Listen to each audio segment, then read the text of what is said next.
Friends, before we begin, don't forget to like this video, subscribe to the channel, and share it with others who enjoy true gangster stories told in a way that feels real and human. Your support keeps these stories alive.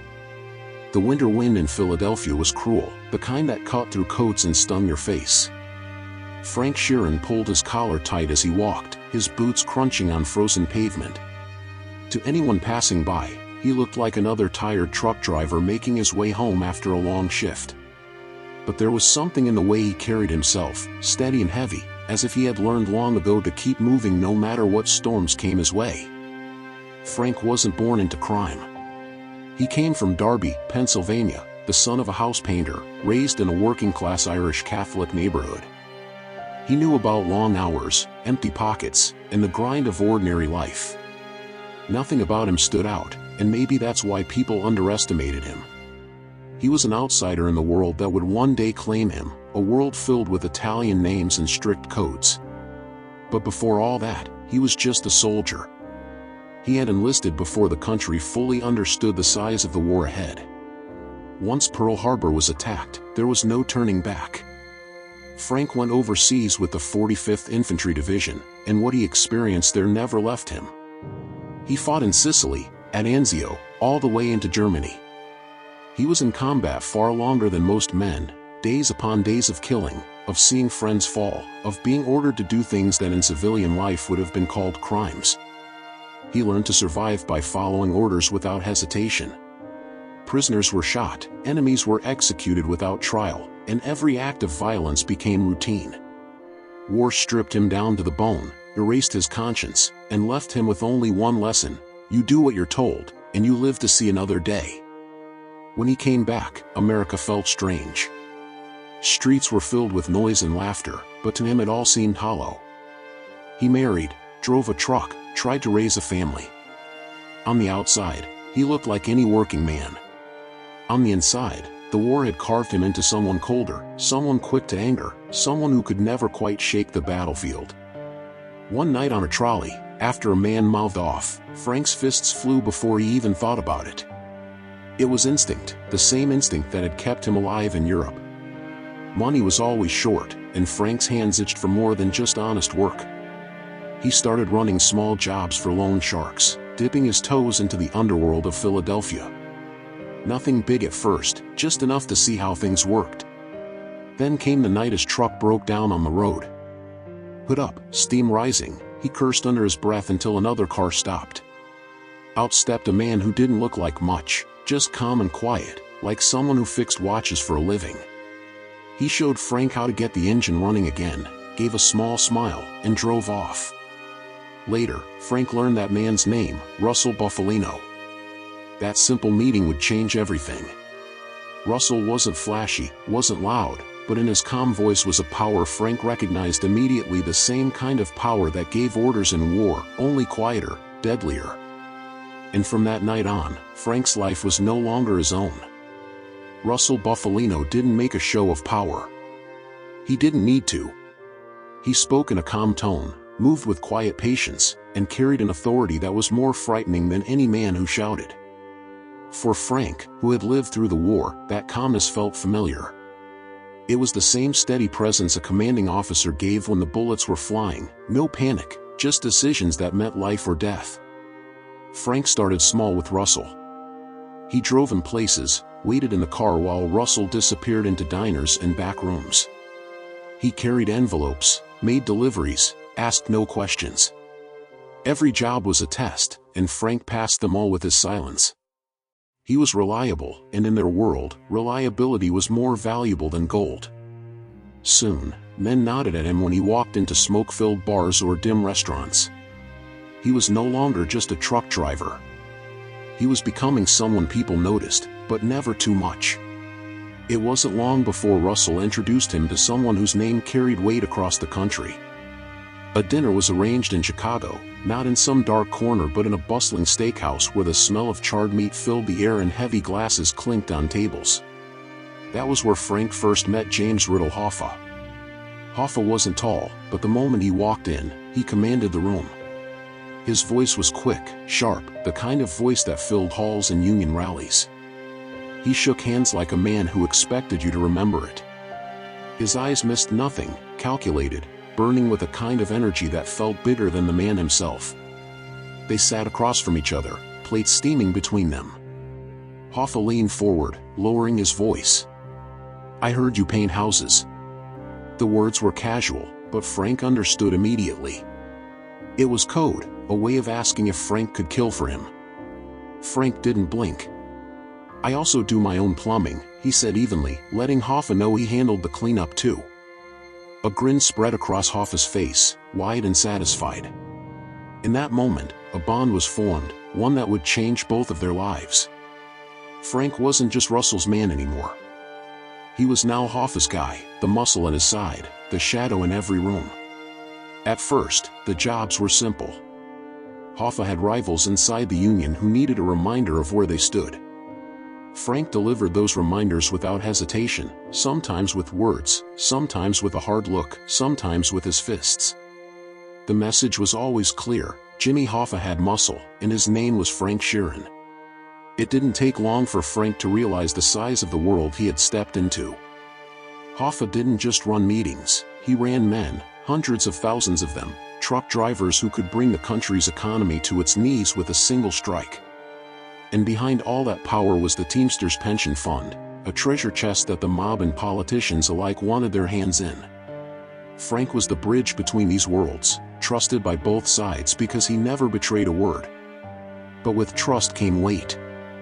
Hoffa treated him not just as an enforcer, but as a brother. Frank drove him to meetings, guarded him from threats, carried messages across states. Soon he wasn't just a worker, he was family. Hoffa let him into his home, let his children call him Uncle Frank. That kind of trust was rare, and Frank felt it deeply.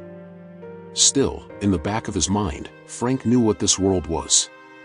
Trust was powerful, but it was also dangerous. He had seen in war how quickly loyalty could shift.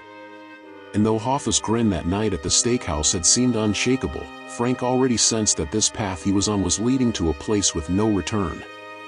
Russell Buffalino once told Frank, "When a man gives you his trust, that's when the real test begins." Frank remembered those words the night he rode with Russell into a quiet side street in Detroit. Russell didn't talk much in the car, he never did. His silence was enough to fill the space, as if every word he didn't say was a warning. Frank drove with steady hands, listening to the hum of the engine, waiting. They pulled up to a small Italian restaurant tucked away from the main road. Smoke curled up from cigars inside, the air heavy with garlic and wine. At the back table sat Jimmy Hoffa, his sleeves rolled up, his eyes bright with fire.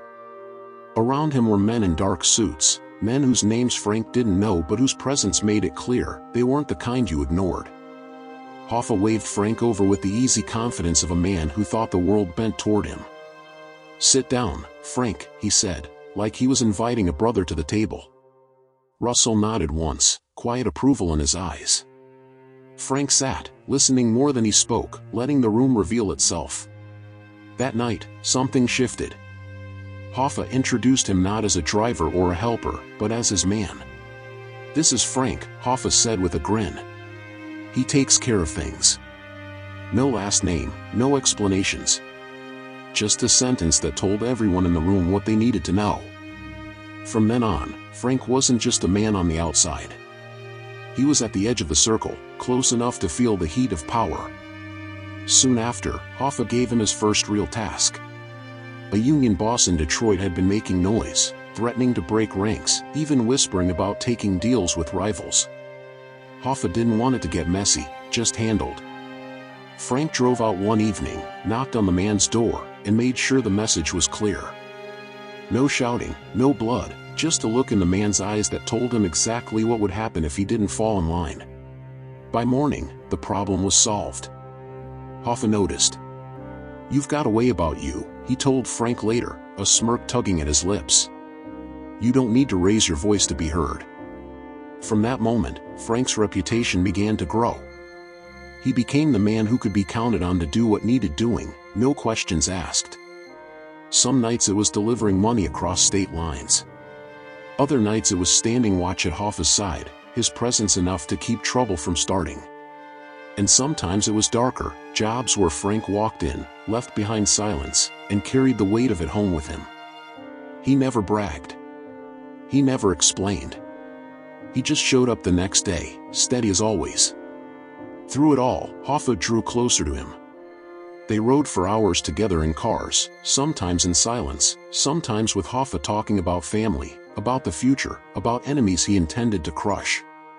He brought Frank into his home, let his children climb into his lap, let them call him uncle. It wasn't just business anymore. It was trust, the kind that bound men tighter than contracts. But Frank knew trust was fragile in their world. He had been a soldier long enough to understand, one day, orders could come that would tear even brothers apart. He didn't dwell on it, but he felt it like a shadow on the edge of every smile, every handshake. And as Hoffa's voice grew louder in the world, Frank could already sense that the shadow was creeping closer. As the years went by, Frank's name began to move in whispers. Men who had never shaken his hand spoke of him as if they knew him well. The Irishman, they said, the one who got things done. He didn't drink too much, didn't boast, didn't lose his temper. He was steady, quiet, and unshakable, the kind of man you wanted beside you when trouble came. Jimmy Hoffa relied on him more with each passing month. Frank became his shadow. If Hoffa had a rally in Detroit, Frank was there. If he had a late-night meeting with men who owned casinos or politicians, Frank stood close enough to be noticed but never in the way. He carried envelopes, moved money, and when words weren't enough, he made sure actions spoke. The message was always the same: Hoffa wasn't alone, and behind him stood a man who never flinched. The Teamsters pension fund grew into the beating heart of everything. Billions of dollars sat waiting, money that could build casinos in Las Vegas, bankroll skyscrapers, or disappear into the pockets of men who never signed their names. The mob wanted it, politicians wanted it, and Hoffa guarded it like a fortress. Frank was the bridge, the trusted enforcer who moved quietly between the worlds of working men and the underworld. But it wasn't only about business. Somewhere along the way, Frank and Hoffa became true friends. They spent hours on the road together, sometimes talking, sometimes just letting the hum of the tires fill the silence. Hoffa would loosen his tie, sip his coffee, and talk about his kids with a softness that seemed at odds with the fire he showed in public.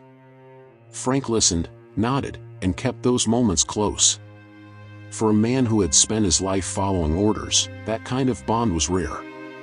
Still, shadows lingered. Hoffa's war with the Kennedys grew bitter. Robert Kennedy, sharp-eyed and relentless, was determined to bring him down. Hearings were held, cameras flashed, and Hoffa stood in the center of it all, grinning, defiant, daring anyone to break him. Crowds cheered him as a hero for the working man, but in back rooms, mob bosses grew uneasy. They didn't want the spotlight.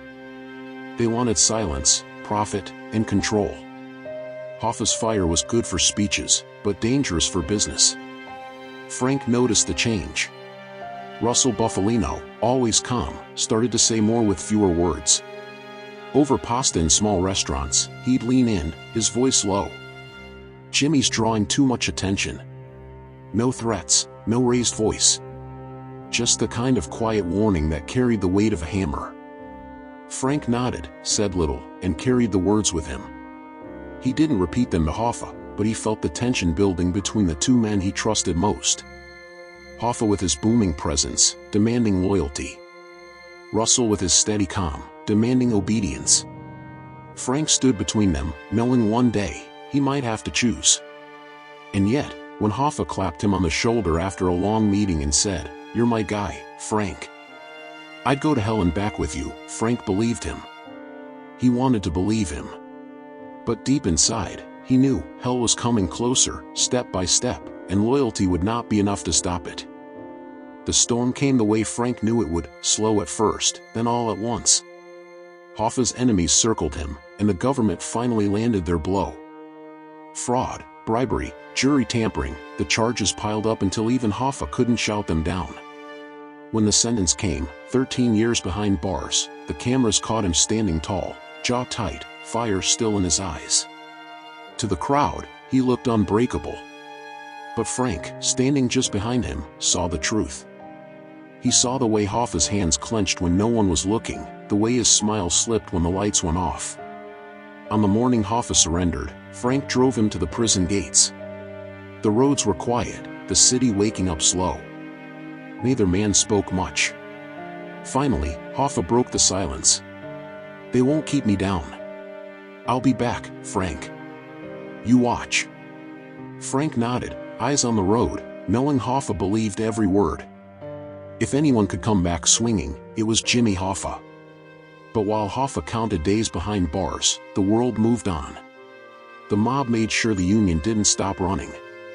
They propped up Frank Fitzsimmons, a man who laughed easily, played cards, and never made waves. Fitz was no fighter, but that was exactly why the bosses liked him. He didn't challenge them. He didn't draw cameras. Under Fitz, the pension fund flowed smoother than ever, millions moving where it was told to go. Men like Russell Buffalino were satisfied. Quiet. Profitable. Stable. When Hoffa walked out years later, thanks to a presidential pardon, the world he had built was no longer his. Frank was waiting at the gates, just like he had been when Hoffa went in. The fire in Jimmy's eyes hadn't dimmed. He got in the car, looked at Frank, and growled, "It's my chair. Fitz is keeping it warm, nothing more." Frank tried, gently, to cool him down. "Things are different now, Jimmy. Maybe take it slow. Spend time with the family. See where things land." But Hoffa slammed his fist on the dashboard, his voice sharp, filled with anger that rattled the car. "Different? My men want me back. I gave my life to that union, and I'm taking it back if I have to drag every one of those bastards into the light." Frank said nothing more. He didn't need to. He could already hear Russell's voice in his head, calm and certain, "Jimmy's making too much noise." From that moment, Frank became a man caught in the middle. To Hoffa, he was the loyal friend, the brother, the one man he could trust when everyone else had betrayed him. To Russell, he was the soldier, the one who would deliver warnings and make sure they were heard. Every conversation grew heavier, every message sharper. One evening, over dinner in a quiet restaurant, Russell finally said it plain. He put his fork down, looked at Frank, and spoke softly, "He's forgetting the rules. That can't continue." Frank nodded once, his face calm, but inside he felt the weight settle deeper. He knew exactly what those words meant. Hoffa had returned to fight for his throne, but the bosses weren't going to let him. And one day soon, Frank would be the one standing between his friend and the men who wanted him silenced. Every time Frank met with Hoffa now, it felt like standing on a fault line. Hoffa paced rooms, voice sharp, fists clenched, full of plans to claw his way back. He couldn't accept that the chair he once held had slipped from his grasp. "That fat puppet Fitz," Hoffa barked one night, his voice echoing off the walls. "He's not fit to carry my shoes, and he knows it.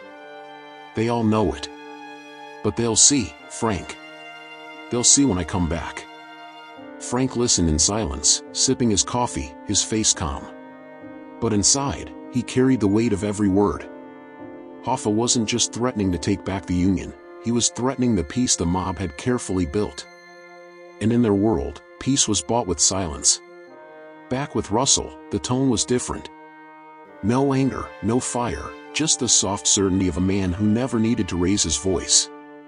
"He's talking to the wrong people," Russell said quietly over a plate of pasta. "He's telling stories he shouldn't tell. That can't happen, Frank. Not now. Not ever." He paused, looking at Frank the way a father looks at a son when he's about to hand him something too heavy to carry. "You understand." Frank nodded slowly, but he didn't answer. Silence was safer. Silence was enough. Meanwhile, Hoffa only grew louder. He called meetings, shouted at men who had once bowed to him, promised to drag secrets into the open if they didn't fall in line. One night, he leaned across the table toward Frank, his voice low but burning. "If they don't give me back what's mine, I'll go to the feds. I'll tell them everything." Those words landed like a death sentence. Frank stared at him, searching his friend's face, hoping it was just anger speaking. But Hoffa meant it. He had convinced himself he was untouchable, that his history, his power, his friendships would protect him. Frank knew better. He had lived too long in the shadows not to. The decision was already being made above them. The bosses were finished with Hoffa's noise. Frank saw it in Russell's eyes when they met again in a small corner restaurant. No drawn-out explanations this time. Just 5 words spoken softly over half a glass of wine: "The man has to go." Frank felt the hollowness inside him deepen. This wasn't just another job. This wasn't some gambler who couldn't pay or a rival who crossed the wrong line. This was Jimmy, his friend, his brother, the man who trusted him above all others. The man whose children called him Uncle Frank. But in their world, refusing wasn't an option. Loyalty to a friend meant little when survival demanded obedience. Frank had been a soldier once, and he was still a soldier now. He followed orders then, and he would follow them again, because to do otherwise was to die. That night, he sat at his kitchen table long after everyone had gone to bed. The clock ticked, the house creaked, and his hands rested heavy on the wood. He thought of Peggy, of Hoffa's smile, of the way trust could feel like family. And he knew, when the time came, Hoffa would trust him enough to walk through the door. The days leading up to the ride felt like slow motion for Frank. Each morning he woke, went about his routines, but inside he carried a weight he couldn't set down. He drove, he ate, he spoke with his family, but it all felt like a man rehearsing life, not living it. The truth sat in his gut, the order had been given, and he was the one chosen to carry it out. Hoffa only made it worse. He grew bolder, louder. At dinners, he slammed fists on tables, his voice thundering like a man who thought history itself would bend for him. "I built this union with my bare hands, Frank," he shouted one night. "And if they think they can shut me out, I'll burn the whole place down." Frank sat across from him, quiet, steady, the way he always was. He nodded, gave small answers, but inside he knew those words weren't just fire, they were gasoline poured across the floor. Then came the final talk with Russell. It was in a modest Italian restaurant, over pasta and a glass of red wine. Russell spoke softly, the way he always did, never raising his voice. "It's decided," he said, as though he were announcing the weather. "He's making too much noise. He's forgetting the rules. You'll be with him. That's how it has to be." Frank said nothing. He didn't ask why, didn't argue. To question was to show weakness. To refuse was to sign his own death warrant. He only nodded once, a gesture as heavy as any oath. The night before, Frank couldn't sleep. He sat at his kitchen table, the house quiet, a single lamp casting shadows across the room. His daughter Peggy's smile came to mind, the way she always lit up when Hoffa walked in. She adored him, trusted him, called him Uncle Jimmy. Frank rubbed his hands together, staring down at them.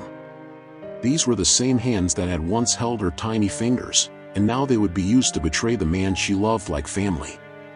When morning came, Frank dressed carefully, shirt pressed, shoes shined, jacket neat.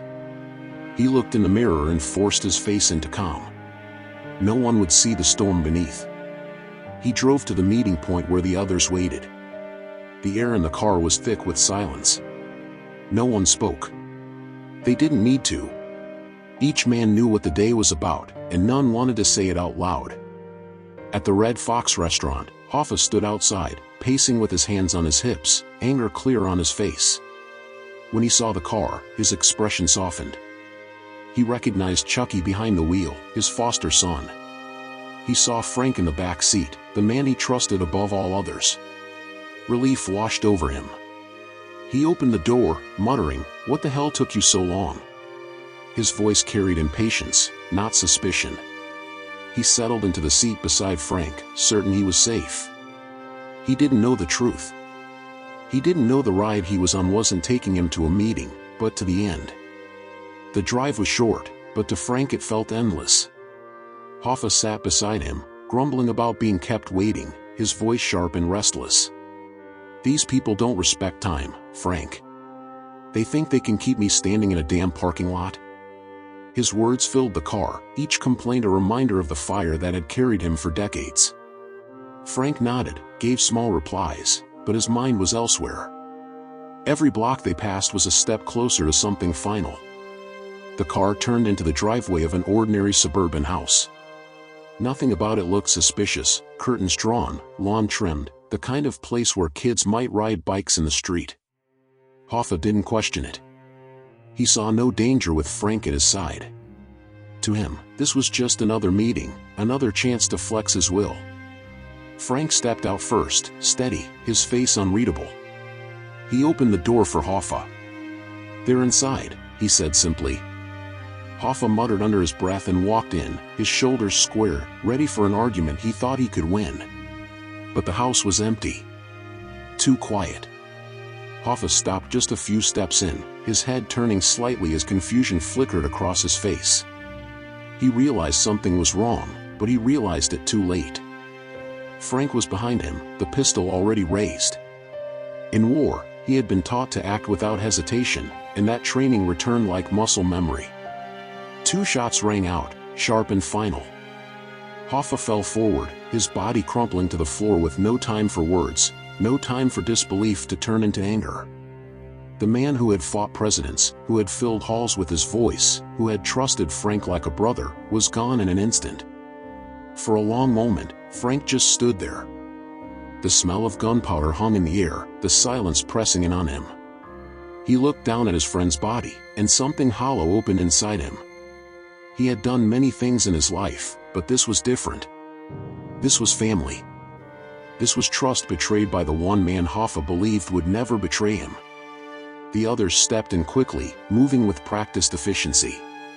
They had their own part to play, cleaning, scrubbing, making sure the house would look like nothing had happened. Frank didn't stay to watch. His part was over. He turned and walked out, his steps steady, his face blank, just as he had learned to do long ago. As the car pulled away from that quiet street, the world outside looked the same as always: lawns neat, mailboxes waiting, children's bikes left on sidewalks. Ordinary life carried on, blind to the history that had just ended inside that house. Frank sat in silence, staring out the window, but he didn't see the trees or the houses. All he saw was Hoffa's last look, those few seconds of confusion, the trust in his eyes turning to shock. It was a look that would never leave him. The ride back from the house was a silence thicker than words could ever fill. No one looked at Frank, and Frank didn't look at them.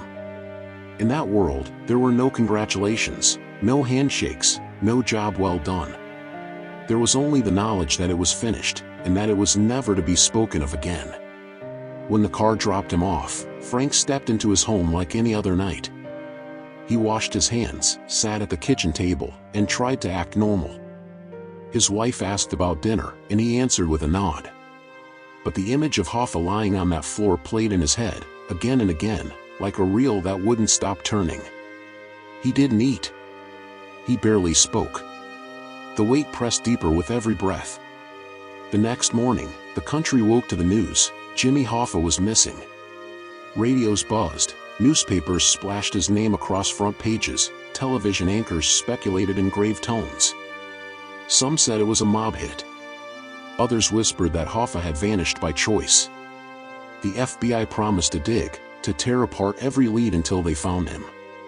Frank sat in his living room, watching the reports with his family, his face steady. His daughter Peggy's eyes stayed fixed on him. She had always loved Hoffa, trusted him. Now she asked quietly, "Dad, do you think they'll find him?" Frank forced a small smile, his voice calm as he lied. "They're looking everywhere.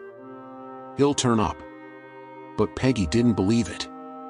She didn't have to say it, her silence told him everything. From that day, the way she looked at him changed. He wasn't just her father anymore. He was a man tied to something darker, something she could never forgive. That distance grew, silent and unspoken, but permanent. Meanwhile, the FBI closed in. They called Frank into rooms with no windows, sat him under buzzing lights, and fired questions at him. "Where were you on July 30th? Who did you see? Did Hoffa mention enemies?" Frank gave them the same story Russell had prepared, a patchwork of half-truths and denials. "Jimmy was like family to me," he said, his voice steady. "I want him found as much as anyone." They pressed, trying to break him, but Frank had been trained too well. War had taught him how to keep his face calm under fire, and silence had become his shield. The FBI never stopped watching. Phones were tapped, cars followed, men in plain clothes sat in parked sedans down the block. Frank carried on, union meetings, quiet dinners, small jobs for Russell, but everything felt different now. Every handshake colder, every conversation shorter, every smile hiding suspicion. He had proven his loyalty, yes. But in doing so, he had carved out a wound that would never close. At night, the world went quiet, but his mind never did. In the dark, he saw Jimmy again, walking into that house, the moment he realized the truth, the trust in his eyes twisting into betrayal. It was the ghost Frank knew he would carry until his last breath. The years passed, but for Frank, time never really moved forward. The world outside kept changing, new leaders in the unions, new laws tearing down the mob, new faces on the streets. The old guard faded one by one, taken by prison cells, heart attacks, or bullets. But Frank remained, a man carrying a secret that grew heavier with age. The FBI never let go. They dragged him into grand juries, sat him across from sharp-eyed prosecutors, repeated the same questions until their voices blurred together. "Where were you that day? Who was with Hoffa? What do you know?" And every time, Frank gave them the same answer. He leaned on silence, on half-truths, on the Fifth Amendment, like a shield. He never broke. They knew he was lying, and he knew they knew, but the code of his world held firm. He had been trained too well to confess. But the punishment came from somewhere else. It came from his family. Peggy never forgave him. She never had to say it. It was in her eyes, in the way she grew distant, the way she no longer reached for him. She had adored Hoffa, trusted him. And when he vanished, she looked at Frank as if she already knew the truth. That distance hurt more than any prison, more than any FBI interrogation. For a man who had done everything to provide, to protect, it was the wound that never healed. Years turned him into a relic. The mob no longer looked like what he had known. The silence was gone, the discipline gone. Flashy new men replaced the quiet, steady ones like Russell. Respect had drained out of the life, leaving only noise and ruin. Frank moved through it like a ghost, watching a world that no longer belonged to him. In the end, he was left alone in a nursing home, frail and bent, confined to a wheelchair. The halls smelled of bleach and loneliness. Nurses were his only company, calling him Mr. Sheeran with polite smiles. The men who once whispered his name with respect were gone. The secrets he carried were his alone. But the ghosts remained. At night, when the lights dimmed and the hallways grew quiet, Hoffa came back. Sometimes smiling, sometimes angry, but always there. Frank couldn't escape the look in his eyes from that last moment, the trust turning to shock, the betrayal carved in silence. That look lived inside him, sharper than any blade. At last, he told the story. Not to the FBI, not to the courts, but to a man who was willing to listen. He spoke of the war, of Russell, of Hoffa, of that house in Detroit. He admitted the truth the world had hunted for decades. Not for glory, not for money, but because he couldn't carry it anymore. It was the only confession he could give, a final attempt to unburden himself before the grave. Frank Sheeran, the Irishman, lived long enough to see himself become a shadow. He survived every battle, every betrayal, every silence, but survival was all he had left. The world never found Jimmy Hoffa's body. But Frank carried it with him every day, heavier than any casket, a weight he could never set down. Friends, that brings us to the end of Frank Sheeran's story. If you've stayed with me until now, thank you. Don't forget to like, comment, and subscribe for more true gangster stories told in the same grounded, human style. Until next time, sleep well.